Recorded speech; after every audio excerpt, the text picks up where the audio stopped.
Hello, hello, hello, mi gente. What is going on? It's the girl Idylli. We are on here with Ideals with Idylli. Let me tell you, I love the response. Like, I love, one of my friends hit me up and she's like, hey, I dabble in a little bit of marketing and I wanted to talk to you about something. She's like, I think you should play with words because I know you guys heard me say, let's talk about it with Idylli. So I feel the need to explain to you why we are now doing, actually, she just joined. Hey, girl. We are now calling this segment Ideals with Idylli because it is an incredible name. It matches exactly, not only does it match my name, but if you look up the definition of ideals, for time purposes, I'm not going to go over it right now. But if you look up the name, the ideals definition, you'll be like, wow, like boom, like it hits. So welcome to Ideals with Idylli, right? I love it. So today we are going to be talking about a mom's heart. And this is a coincidence. I promise it was not due to Mother's Day. That happens to be around the corner. It had to do with everything I went through this week, right? And so my kids, first of all, happy anniversary to us. Last weekend was our anniversary, is our 6-year wedding anniversary, 18 years together. And we finally went out and celebrated after the roller coaster ride we've been through in 2 years. We didn't even celebrate our 5th year anniversary because we didn't know what was going to happen, but that's a whole nother segment. We finally went out. We had a great weekend. We drove to Orlando. We spent the night. We went chilling. We had a great time. Come home on Sunday, pick up the kids. My daughter, mommy, she calls me, mommy, I need you. Now, my daughter's 16. You guys have teenagers. You already know. If she's like that, babyish, I mean, don't get me wrong. My daughter loves me, but she was like, mommy, I need you. And I'm like, oh, no. She's like, I don't feel good. And I'm like, I'm coming. So we went right away. We picked them up. Sure enough, flu. She had the flu and strep throat, and Romani had strep throat. So that meant no school. That meant, sick babies. That meant, stuff coming out. She wasn't feeling well, and she turns into baby when she's not feeling well. And then I have a 7-year-old Romani who has strep throat, and he's frustrated because he still has energy. Like little kids who get sick. I don't know about your guys' kids, but my kids, my son literally has so much energy even when he's sick. So he was bored. He wanted to go to the pool. He was crying, right? Because he wanted to go to the pool. So I started praying on it, and I'm like, God, what am I going to talk about this week? What am I going to talk about this week? And, he put it in my heart, like a mom's heart. Like, we have so much right now telling us what to do, what not to do. I don't know about you guys, but sometimes I go through these Instagrams lives and I'm like, oh, thank you guys so much. They are feeling better. Thank the Lord. Romani went back to school today. Rosal, she's still home, but thank the Lord that they are feeling better. But I go through Instagram and I go through these things, and sometimes I feel bad and guilty. Like, oh my God, I did that. Oh my word, I'm doing that. Oh, I shouldn't be doing that. Oh, I shouldn't be doing this. And here's the thing, you guys. There's no right or wrong answer. And this goes out to my moms now, my future moms. This could be for aunties or stepmoms or people who take care of other people's kids. Like, there's no right or wrong answer. I get it. I get nowadays we have to treat kids differently than when we grew up. Because, when we grew up, we was talking tapaboca quick. Like, you know what? You don't talk when adults are talking. You get a tapaboca. Like, that's what's happening right now, right? And so I understand that nowadays things are different. And they're more emotional creatures. Like, we grew up struggling the street life, and it was just a lot different. And right now everything's internet and mental. And I get that. And I understand that. Right. But it's just so much pressure on a mom to be a good mom, to do the right thing. You're ruining your kids' life because you yelled at them. But guess what? That's going to happen sometimes. And I just want you guys to give yourself grace. Like, I don't even have 3 points today. Like, I'm literally just talking from the heart today, because at the end of the day, some of my major things that I worry and struggle with is like, am I failing my kids? Like, I'm gonna get emotional because you think like, oh my gosh, am I failing my kids? Are they going to be good adults? Like, I don't want to do the things that my parents didn't do, right? Like, I seen this thing the other day that said overprotective mothers were once underprotected daughters, right? And I felt that, no offense to my mom, she did the best that she could with what she knew 18 years old. By the time she was 20, she had 3 kids. By the time she was 25, she was 4 kids alone because my dad passed away. So, hey, she did the best that she could. But I just knew that post hit me, right? Because I'm like, wow, like I'm really overprotective with my kids. But no matter how secure and overprotective I am, the enemy always finds a way. And all I can do is stay in prayer. Like all we should do, we can stay in prayer, like consistently, like in prayer and praying to God that the things that we tell them are going to stick, and praying to God that they seek him, when they grow up and they get out of the house, and pray to God that what they're watching doesn't, poison their minds, and that they're able to do this and follow as much as you can and still work and put food on the table and still clean the home and still do oh my God, just talking about it, I'm sweating. Like y'all see it? I'm sweating just talking about the pressure of being a mom. And that's nothing against dads, because dads out there, trust me, you guys are doing it too. So definitely not saying, nothing against dads, but this is about a mom's heart right now. Right. And I just felt that pressure this week because thank God I was able to work from home. I had 2 sick kids. I had things going on. I still had to cook dinner.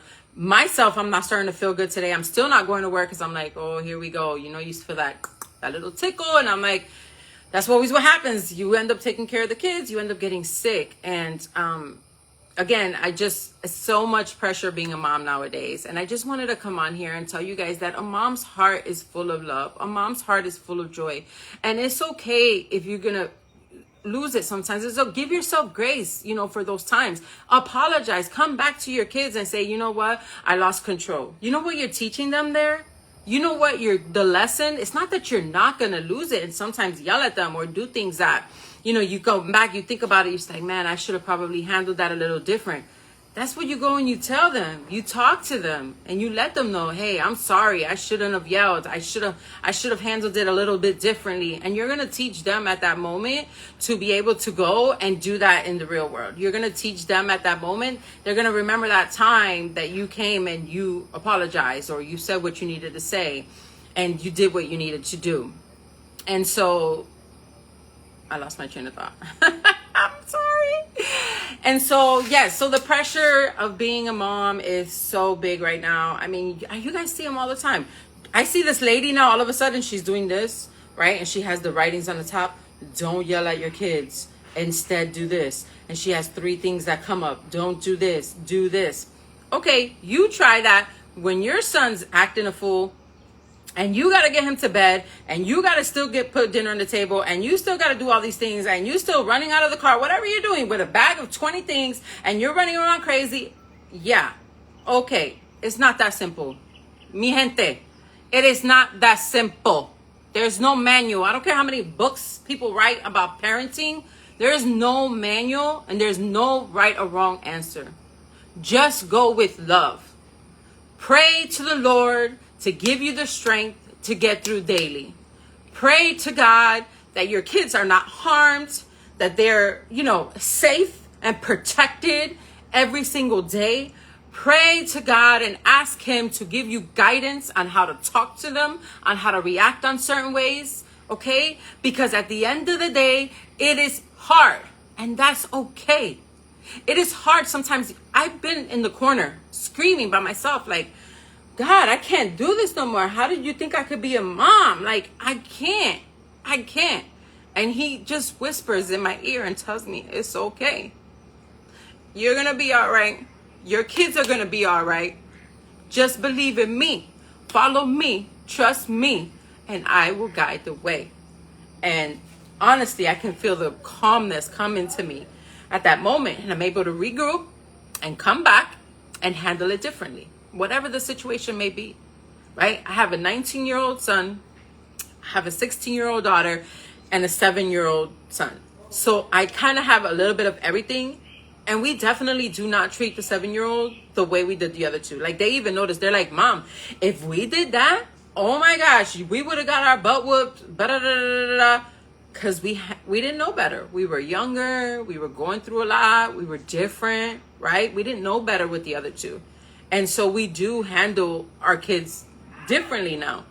And at the end of the day, it's just lessons learned. Like I tell them, I'm sorry, you guys. Like, it's definitely just lessons learned. And I'm not going to do the same things to him knowing, the reaction, what it did to the older two. So with that being said, like I said, I have 3 different sections of being a mom, and I love being a mom, but sometimes I just want to be a woman. I love being a mom. I love being a wife. I love being all of those things, but sometimes I just want to be me. Like Idylli Colon, not even Santiago. Like, that's my whole name. I just put it out there, right? And that's okay to have those feelings. And that's all I want to come out here and tell you guys today. A mom's heart runs deep. A mom's heart is strong. It pumps every single day for her kids. Every single day, hoping for the best, wishing for the best, loving for the best, right? A mom's heart is strong. And in honor of a mom's heart, I'm wearing this amazing bracelet that is all already, tainted. And you guys, I don't know if you guys can see it, but I don't wear it anymore because it's all like coming apart. I was walking down JCPenney one time. I thought it was probably like 11 years old. And I seen this bracelet. I'm like, oh, that's cute. She's like, Mom, you should get that. And I'm like, no, Mama, I'm not spending money right now. And she's like, Mom, you should get it. You should get it. And she had a little bit of money and she bought it for me. And I didn't stop her because I didn't want to rob her of her blessing. But, she had a little bit of money and she went out and she bought this cute bracelet that says Mom. It's tarnished. It smells funny. But I will hang on to this for the rest of my life because it means so much to me at that moment. That shows me, at that moment, that showed me that I'm showing her right? She's not greedy with her money. She's not trying to not save it or be like, oh, well, she can't get it. I ain't going to get it for her. You know what I mean? She went ahead and she bought it, and she bought it for me. And I will forever be grateful for this bracelet. Like, I don't care what gold, diamonds, or anything you buy me. This is my heart, a mom's heart, right? And I'm going to leave you guys with, to me, the one way, right? I don't have 3 points. I don't have all these things to make motherhood perfect for you. I only have one thing that I'm going to say. And that, if you follow this thing, and you say this to yourself and you read it every day and you understand it and you go word for word and you break it down in your life, and when you're frustrated, when you're angry, when you're talking to your kids, when everything's going on, even when you're happy, when you're joyous, you just remember these words. Just pull them if you have to at different moments. It might not be the whole thing, but at different moments you just use this one thing, and that, I can promise you, will bring joy to your life, to your heart. I can promise you your kids will remember it. Teach it to your kids so that they can teach it to their kids. Okay? So 1 Corinthians 13:4-7. A lot of y'all are probably like, oh yeah, I know that one, right? A lot of you guys are probably saying that right now. But here you go. Love is patient and kind. Love does not envy or boast. It is not arrogant or rude. It is not irritable or resentful. It does not rejoice at wrongdoing, but rejoices with truth. Love bears all things, believes all things, hopes all things, and endures all things. And I'm going to do it again because it said it was a connection issue, and I want to make sure that this did not get cut off, okay? 1 Corinthians 13:4-7. Write it down, save it, put it in your notes. Love is patient and kind. Love does not envy or boast. It is not arrogant or rude. It does not insist on its own way. It is not irritable or resentful. Those words sound familiar in motherhood, huh? I know. It does not rejoice at wrongdoing, but rejoices with truth. Love bears all things. Love bears all things. Not some, not in the morning, not sometimes. Believe all things, hope all things, and endures all things. I promise you, if you keep that, memorize it, and say it to yourself in your darkest moments, in your happiest moments, in your craziest moments in motherhood, because we know they're crazy, but they're so joyous at the same time, I promise you, you'll feel a lot better. That is this segment, this talk, this time frame that we have together that I love so much with Ideals with Idylli. I will see you guys next Wednesday, 8 p.m. I will say Happy Mother's Day to all of you guys that watch it, because it's coming up soon next week. I hope you guys celebrate with joy. Stay in faith. Stay in prayer. I love you guys. I will see you guys next week with a new topic. Remember, any suggestions that you might have, go ahead and put it on the comments. Send me a DM, whatever it is that may be. I love it. If you have any topics that you want to talk about, this is no holds barred. Some things are going to be high, some things are going to be low, but we're going to have it open all the time. Okay? Love you guys. Thank you, Mama. Love you. Thank you so much. Thank you, D. Yes, thank you, D, for posting that. 1 Corinthians 13, verse 4 through 7. Screenshot that, people. But make sure I look good. Nah, just kidding. I always look good. Thank you, guys. Bye.